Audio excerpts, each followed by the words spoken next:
अकोल्याच्या दिशेकडून अमरावतीकडे गोवंशाच्या कातडी व चरबी पिंप भरलेले मिनी मालवाहू वाहन जात असल्याची माहिती गोरक्षक दलाच्या बोरगाव मंजू येथील कार्यकर्त्यांनी मूर्तिजापूर येथील कार्यकर्त्यांना दिली असता त्यांनी कातड्यांनी भरलेले मालवाहू वाहन अडवून या संदर्भात शहर पोलिसांना माहिती दिली। सदर माहितीवरून पोलिसांनी कारवाई करीत 5,40,600 रुपयांचा मुद्देमाल जप्त केला। बुधवारी सायंकाळी 4 वाजताच्या सुमारास अकोल्याकडून येणारे मिनी मालवाहू बलेरो क्रमांक MA40N5804 हे वाहन गोरक्षक दलाच्या कार्यकर्त्यांनी अडवून त्या वाहनाची तपासणी केली असता त्यात गोवंश जातीच्या जनावरांची कातडी व चरबीने भरलेले 27 पिंप आढळून आले। या संदर्भात गोरक्षक दलाच्या कार्यकर्त्यांनी पोलिसांना माहिती देऊन सदर वाहन पोलीस स्टेशनमध्ये जमा करण्यात आलं। आज दुपारी आमचे गोरक्षक दलचे बोरगाव मंजूचे कार्यकर्ते यांनी आम्हाला इन्फॉर्मेशन दिली होती की एका बोलेरो पिकअपमध्ये 100-150 गौवंशाची कातडी घेऊन जाणार आहे।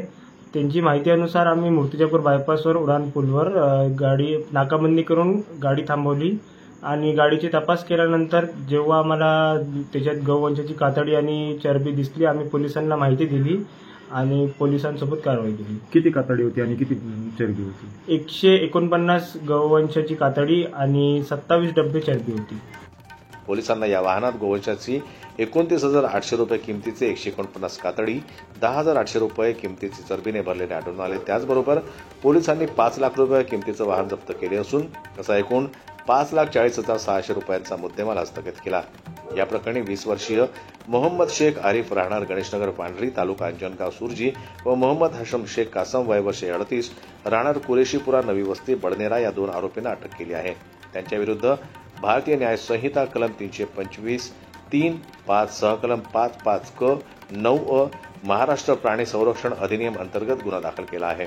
सदर कारवाई ठाणेदार अजित जाधव यांच्या मार्गदर्शनाखाली पोलीस उपनिरीक्षक Ashish Shinde, police head constable Ravi Jadhav, Sachin Dandale, police constable Gajanan Khedkar, Laxman Lokhande यांनी केली असली तरी गोरक्षक दलाच्या कार्यकर्ते आदित्य महाजन, बैतुले, अभिजित जवंजाळ, कृष्णा तायडे, सार्थक तायडे यांनी गाडी अडवून पोलिसांच्या स्वाधीन केल्याचं सांगितलं। जनमत लाईव्ह न्यूज करता संजय उमक यांची रिपोर्ट अकोलाहून।